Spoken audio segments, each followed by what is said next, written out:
clube do livro de hoje é a respeito do capítulo 12 do livro do Parque, é o defeito do septo atrioventricular total, o defeito dos coxins endocárdicos. A minha aula foi baseada no livro do Parque e no livro do Dr. Ulisses Scrotti. Eu utilizei bastante coisa também da aula da doutora Vera Iello, que é uma aula da reunião patológica do INCOR. Então, para começar, falando da parte patológica e da nômina, né?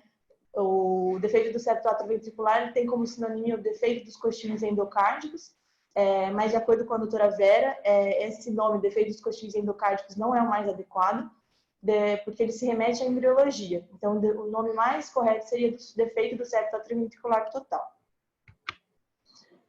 Quanto à prevalência, ela corresponde a 2% das cardiopatias congênitas, e se a gente considerar só o grupo de síndrome de Down, dentro desse grupo, né, dos pacientes com síndrome de Down, ela corresponde a 30% das cardiopatias congênitas.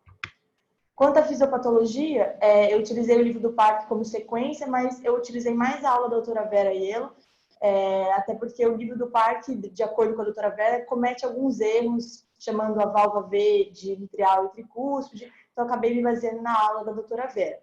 E é muito importante a gente entender, né, a anatomia do coração normal, para que a gente possa entender o que é realmente o defeito do septo e por que ele causa todas as alterações que ele causa, né, devido às suas relações anatômicas. Então, aqui vou começar com uma anatomia do coração normal. Então, aqui o que seria o septo atrioventricular? Então, aqui, essa parte translúcida seria a parte membranosa do septo atrioventricular. Aqui a inserção da válvula tricúspide e aqui mais alta a inserção da válvula mitral. Então, o que seria o septo atrioventricular? Esse septo que divide o átrio direito com o ventrículo esquerdo, então átrio ventricular. E esse septo ele possui tanto uma porção membranosa como uma porção muscular. E a porção membranosa, ela é tanto atrioventricular como interventricular. O septo membranoso, ele tem essas duas porções. Então, se a gente fizer um corte aqui nessa linha A gente vai conseguir ver aqui, né, nessa outra visão do corte, a gente tem aqui o átrio direito, a inserção da válvula tricúspide, aqui a inserção da válvula mitral e o ventrículo esquerdo. E essa porção entre o átrio direito e o ventrículo esquerdo que a gente conhece como septo atrioventricular. E essa é a parte muscular desse septo. Se a gente fizer um corte aqui mais para a direita, aqui nessa linha B, a gente vai ver que a gente também tem aqui a inserção da válvula tricúspide, aqui a inserção da válvula mitral, e essa porçãozinha aqui, que conecta o átrio direito com o ventrículo esquerdo, seria a porção membranosa do septo atrioventricular. O septo membranoso também tem uma porção interventricular, né, entre o ventrículo direito e o ventrículo esquerdo. Então, o septo atrioventricular tem tanto a parte muscular quanto a membranosa. A gente está falando do defeito desta região. Num coração ainda normal, para a gente poder entender depois as outras alterações, a aorta ela tem a posição mais central do coração. Ela fica aqui incrustada nesse Y, nos braços desse Y, que é formado por esse esqueleto entre a válvula mitral e a válvula tricúspide, né? E aí depois a gente vai ver o que a ausência disso vai causar nessa posição central da aorta. E aqui a distância de implantação, que é normal entre as válvulas. Como a gente tem um septo atrioventricular, então a gente tem um desnível das válvulas, a válvula tricúspide de implantação mais baixa e a mitral mais alta, podendo então ter essa comunicação átrio-ventrículo, né? Se você não tivesse essa comunicação, você não poderia ter esse desnível entre as válvulas. E esse desnível a gente chama de offset. Então, agora passando para as características básicas fisiopatológicas do defeito do septo atrioventricular. São 5 características básicas, começando com a junção AV comum. Então, você não tem mais aquelas duas válvulas, aquele esqueleto, você tem uma válvula comum. Então, como você não tem mais aquele esqueleto, né, aquele Y, o que acontece? A aorta não tem mais onde se incrustar naquele braço do Y, fazendo uma anteriorização da aorta, né, uma válvula V única, então, com a aorta anteriorizada. Uma segunda característica que fica meio óbvia, né, é que se você não tem mais o septo, que é o que faz o desnível das válvulas, essas válvulas têm que estar obrigatoriamente no mesmo plano, porque você não tem mais uma comunicação do átrio com o ventrículo, não podendo ter mais esse desnível. Então, válvulas no mesmo plano. Outra característica que faz parte daquela anteriorização da aorta, então você vai ter um alongamento da via de saída e um encurtamento da via de entrada.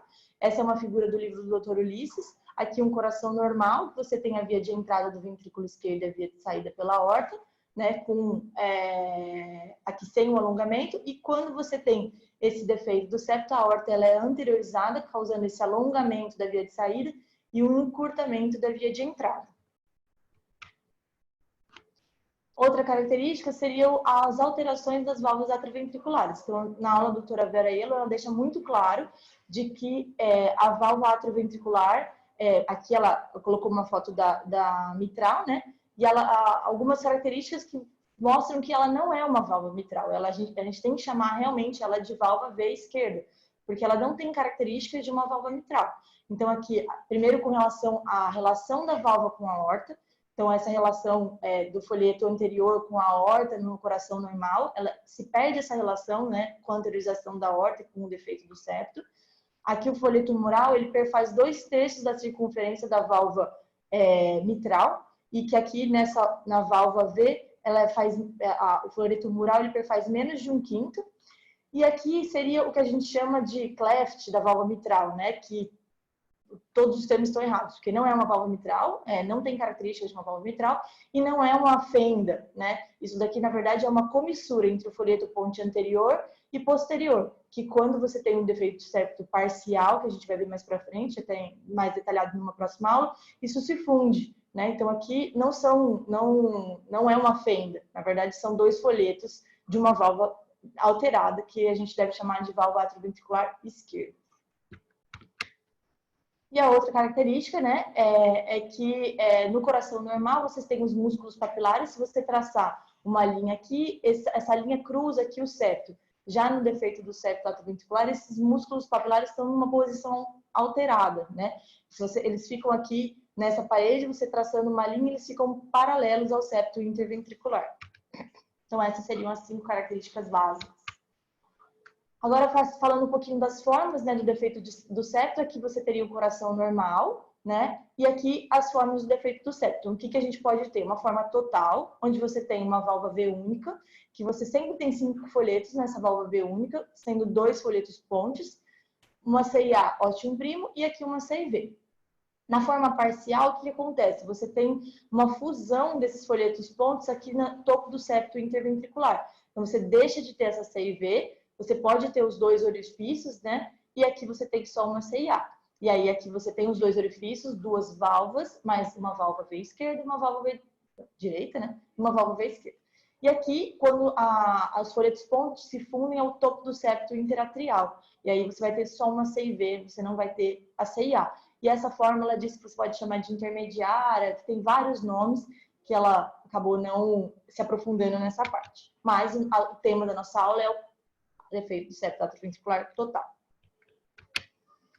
Na forma total, então, a gente tem a subclassificação de Rastelli. O que seria a subclassificação de Rastelli? É onde o folheto ponte anterior ele vai se inserir. Então, o tipo A, aqui, o folheto ponte anterior é esse daqui, ele vai se inserir no músculo papilar medial do ventrículo direito. No tipo B, ele vai se inserir no músculo anômalo na parede septal do ventrículo direito. E no tipo C, aqui na parede livre do ventrículo direito. Sendo que o tipo A é o mais comum, o tipo B é o mais raro. As formas, ainda com relação às formas, né, a gente tem que avaliar bem o tamanho dos ventrículos, né? Como você tem uma alteração dessas válvulas, elas podem ter uma prioridade do fluxo sanguíneo para alguns dos ventrículos, gerando formas desbalanceadas. Isso é menos comum, né? E para você ter a definição dessa forma, tem índices ecocardiográficos que você precisa realizar para dizer se é um defeito de septo desbalanceado ou não. E além disso, ela pode não vir sozinha, né? O defeito de septo tal pode não se apresentar sozinho. Ele pode ter associações, principalmente com a tetralogia de Fallot, mas na semana passada, na sexta-feira, a gente apresentou 2 casos que também tinham defeito do septo e eram cardiopatias complexas. Bom, então, entendendo o que é o defeito do septo e suas repercussões de rearranjo nas estruturas anatômicas, a gente consegue entender as manifestações clínicas. Então, aqui, nessa figura, a gente consegue ver que a gente tem a CIA, então a gente vai ter um shunt da esquerda para a direita, gerando um aumento das câmaras direitas, como a gente já viu na aula sobre CIA, e uma sobrecarga de volume. E aqui a gente vai ter uma CIV, também gerando um shunt esquerda-direita, aqui já uma sobrecarga das câmaras esquerdas, como a gente já teve aula também de CIV, gerando uma sobrecarga de pressão.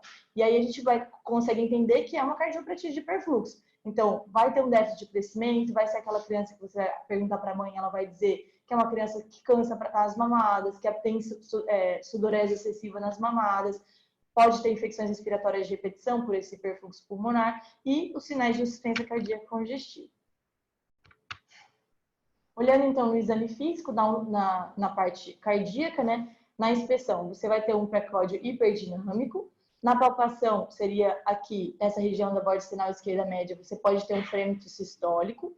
Na ausculta, lembra muito um sopro, né, de CIV, um sopro holossistólico, regurgitativo, 3 a 4 cruzes em 6, audível ao longo dessa faixa da borda sinal esquerda média, né, um sopro pode ser audível em faixa.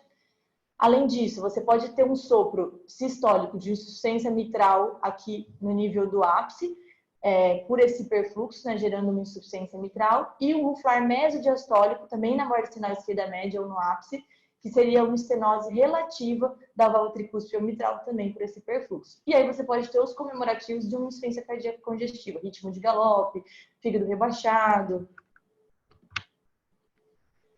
Partindo então para os exames complementares, ele começa com o eletrocardiograma no livro do Parque, então o ritmo é sinusal, você não vai ter uma alteração de ritmo, né? O eixo está entre menos 40 e menos 150, que caracteriza o bloqueio do septo, bloqueio divisional antero superior. O intervalo PR pode estar aumentado, com bloqueio AV de primeiro grau. Você vai ter uma sobrecarga do ventrículo direito ou bloqueio do ramo direito, devido à CIA, e uma sobrecarga do ventrículo esquerdo, que também é comum aparecer nos pacientes devido ao CIV. Então, aqui, como diria a doutora Raquel, do nosso acervo, né, de um paciente nosso, que provavelmente todo mundo conhece. Esse daqui, a gente vê que, então, é um ritmo sinusal, onda P positiva em D1, D2 positiva em AVF e negativa aqui em AVR. O intervalo PR, nesse caso, a gente olhando aqui em D2, talvez não dê para ver certinho, mas eu contei, não é um intervalo PR aumentado.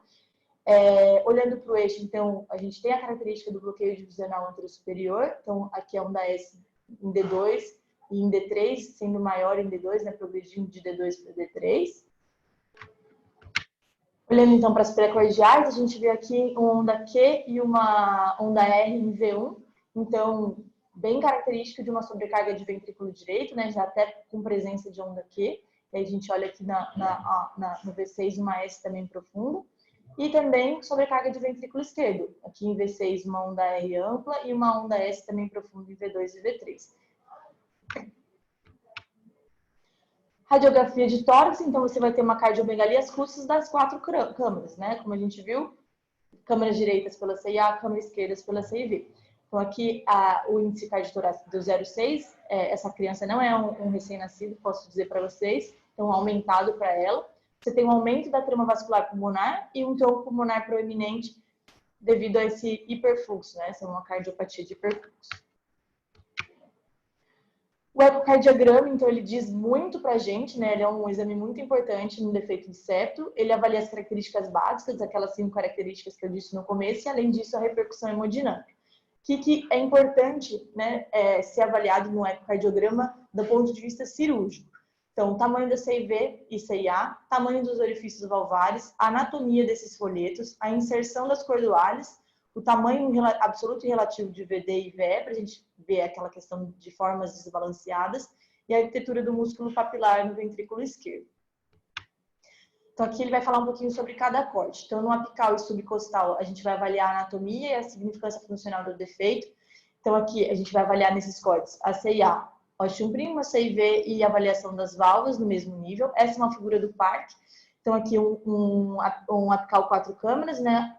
Átrio direito, ventrículo direito, átrio esquerdo, ventrículo esquerdo. Aqui, durante a sístole, que é quando a gente faz essas medidas de CIA e CIV, e a gente consegue ver aqui a implantação das válvulas no mesmo nível. E aqui, na diástole, que a gente consegue ver um grande defeito do septo. Essa figura aqui, então, essa imagem é do nosso serviço. Então, aqui a mesma coisa, uma CIA, aqui a CIV e as válvulas implantadas bem no mesmo nível. Já no subcostal e no parasternal eixo curto, o que a gente vai avaliar? Fenda atroventricular esquerda, né, que na verdade fenda entre aspas, né, aquela comissura entre o folheto ponto anterior e posterior. os folhetos pontes, o número de orifícios do anel da válvula V, folhetos da válvula V, posição anormal do músculo papilar, né, aquela posição paralela, e o número de músculos papilares. Aqui é um vídeo do nosso serviço, então aqui a gente consegue ver os folhetos, né, a válvula V única. A gente consegue ver aqui também os...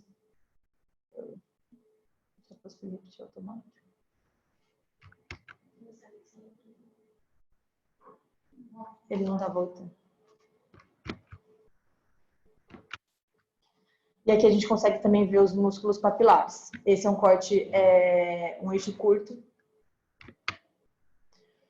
Já no subcostal, nos 5 câmeras, a gente vai ver o gooseneck, né, que aqui também é uma figura do par, que a gente vê uma via de entrada do ventrículo esquerdo mais encurtada, um alongamento da via de saída. Esse gooseneck, na verdade, é uma imagem angiográfica, né, mas que a gente também usa no ecocardiograma. E no subcostal e apical 4 câmeras, a gente consegue ver a subclassificação de Raster.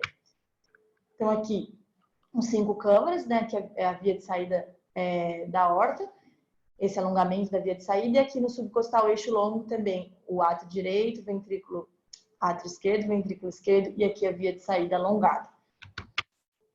Esse também é um vídeo do nosso serviço, então aqui a gente consegue ver as válvulas, as suas implantações, que seria num apical 4 câmeras. História natural. Então, você vai ter um paciente que por volta de 1 a 2 meses de idade vai começar a ter pneumonias de repetição e sinais de insuficiência cardíaca congestiva. Sem intervenção cirúrgica, o que ele refere no livro do par, que essa criança provavelmente por volta de 2 a 3 anos pode evoluir para óbito. E nos pacientes com mais de 6 meses, você vai evoluir para uma doença vascular pulmonar por esse hiperfluxo. E isso é mais comum, essa evolução, mais comum e mais precoce nos pacientes com síndrome de Down. Como que a gente vai fazer o manejo desses pacientes? Então, na parte clínica, a gente vai fazer o tratamento dessa ICC, né, naquela pirâmide que a gente está bem acostumada, início com diuréticos, IECA e mais tardio digoxina, tratamento das infecções e o antibiótico profilático para endocardite. Aqui eu peguei da American Heart Association, então as indicações atuais, né, do tratamento de endocardite, quando a gente deve fazer profilaxia, e a gente segue exatamente isso, o nosso serviço é uma tradução dessas indicações. Então, a profilaxia deve ser para profilaxia dentária, então aqui, para válvulas protéticas, quando você usa algum material protético para correção valvar, se o paciente teve alguma endocardite prévia, e aqui é o que entra mais para a gente, né? Então, nas cardiopatias congênitas, nos casos de cardiopatias que têm cianose, mesmo que foram corrigidas com condutos paliativos, tipo o nosso Blaylock, qualquer cardiopatia que você tenha utilizado material protético nos primeiros 6 meses pós-cirúrgicos, então está sempre indicado, e se você ficou com algum shunt residual, quando você usou o material protético, você também tem que indicar profilaxia dentária.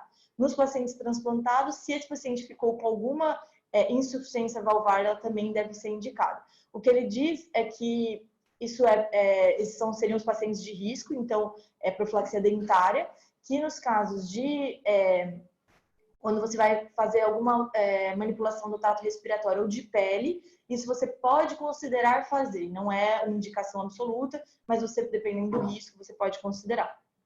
Então, essas indicações aqui são para profilaxia dentária. E aqui ele coloca para a gente, né, qual seria a indicação do antibiótico. Seria a amoxicilina oral, né, 50 mg por quilo, dose única de 30 a 60 minutos antes do procedimento. Se esse paciente não pode tomar remédio por boca ou tem alergia, ele coloca aqui várias alternativas. Do ponto de vista cirúrgico, então, quando que é feita a indicação da cirurgia desse paciente? Sempre. Esse paciente é diferente do que a gente viu na CIA ou na CIV, que tem chances de você ter uma oclusão desses orifícios. Aqui, sempre a indicação é cirúrgica. Esse paciente, invariavelmente, vai evoluir para uma insuficiência cardíaca congestiva e alguns pacientes vão ter um aumento da resistência vascular pulmonar. O momento de indicar, ele varia um pouco com a instituição, com a repercussão hemodinâmica, mas que ele diz que a maioria dos centros indica entre 2 e 4 meses e que esse tratamento deve ser mais precoce nos pacientes com síndrome de Down. O procedimento cirúrgico, ele pode ter um caráter paliativo, que é a bandagem do tronco da artéria pulmonar, mas que ele diz que isso não é recomendado, que você aumenta muito a mortalidade, ela passa de 15%. E você pode fazer a correção total. Para fazer a correção total, você tem que avaliar, né, o tamanho dos dois ventrículos, não pode ter um ventrículo desbalanceado, e não pode ter defeitos associados. Aí você pode utilizar a técnica do PET único ou duplo, e aí você vai fazer o fechamento da CIA, CIV e reconstrução dessas duas válvulas. E se você tiver um canal AV desbalanceado, aí você pode partir para a bandagem do tronco da pulmonar, pensando num tratamento fazendo um paciente univentricular, um ventrículo. Aqui é uma figura do Dr. Ulisses, depois o doutor tiver, ele pode explicar melhor para a gente. Aqui, então, essa daqui é a correção com o PET duplo, né, com duplo PET. Então, aqui é o fechamento da CIV. Onde você vai inserir esse PET é exatamente onde você vai dividir essas duas válvulas. Aqui é o fechamento da comissura, né, entre o folheto ponte anterior e posterior, fechamento com pontos separados. E aí, com outro PET, você realiza o fechamento da CIA. Essa daqui é com um PET único, então você começa, na verdade, já dividindo essa válvula V, realiza o fechamento da CIV, realiza o fechamento aqui da fenda também, e com o mesmo PET realiza o fechamento da CIA. Quanto à mortalidade, ela corresponde a 3 a 10%. Ele diz que a sobrevida não muda em um paciente com síndrome de Down e sem síndrome de Down, e que o risco cirúrgico, na verdade, está relacionado com a menor idade do paciente, se ele tem uma insuficiência importante dessa válvula V única dele, se tem associado, né, um ventrículo desbalanceado, principalmente a hipoplasia do ventrículo esquerdo, se esse paciente já tem uma resistência vascular pulmonar aumentada, se os sintomas nos pré-operatórios são sintomas importantes e se tem algum outro defeito associado. As complicações. Então, ele diz que a insuficiência da válvula V esquerda ela pode persistir ou até piorar em 10% dos casos. Isso seria uma complicação. Além da disfunção do nó sinusal, que pode evoluir para bradiarritmias. O bloqueio atrioventricular total, ele diz que ocorre em menos de 5% dos casos, mas se esse paciente tem que colocar, né, fazer uma troca da válvula V esquerda, aí sim você pode ter um bloqueio atrioventricular total que pode passar de 20% esse risco de evoluir para bloqueio. E as arritmias no pós-operatório também são complicações e normalmente elas são supraventriculares. Situações especiais. Então, o paciente com síndrome de Down, ele coloca como uma situação especial. Ele diz que você tem que realizar um cateterismo desse paciente com menos de 3 meses e logo após esse cateterismo já evoluir esse paciente para a cirurgia pelo risco de doença vascular pulmonar. Se você tem um ventrículo desbalanceado, como hipoplasia do ventrículo esquerdo, não tem hipertensão pulmonar, a cirurgia seria o Dambusquet e o Fontan. Se você tem um defeito do septo atrioventricular total associado com uma tetralogia de Fallot com cianose importante, você faria um shunt sistêmico pulmonar, né, o nosso Blalock, e depois a correção total com 2 a 4 anos. E se você tem um duplo orifício na válvula V esquerda, que corresponde a 4% dos pacientes, normalmente a gente não mexe nesse duplo orifício. No segmento pós-operatório, ele fala que o retorno clínico seria de 6 a 12 meses. Ele não diz muito a respeito de exames, mas eu fui olhar em outras literaturas e, na verdade, os exames vão depender da evolução desse paciente, quanto de defeito residual ele ficou. Normalmente, ecoeletro pelo menos anual e os outros exames de acordo com a necessidade desse paciente. Profilaxia de endocardite, como eu expus de acordo com a American Heart Association. Medicações também vai depender dos defeitos residuais que sobraram, né, das insuficiências, principalmente da insuficiência da válvula V esquerda. Restrição de atividade física também vai depender do que ficou de residual, né? E que você pode ter uma estenose subaórtica, ela pode acontecer, até o livro do Dr. Ulisses diz do tamanho que você deve cortar o PET para fazer essa correção, que isso é isso que leva à obstrução ou não dessa via de saída aórtica. E que se você tivesse estenose subaórtica, você tem que evoluir para a cirurgia. É uma ressecção cirúrgica, seria a indicação. É isso. Obrigada.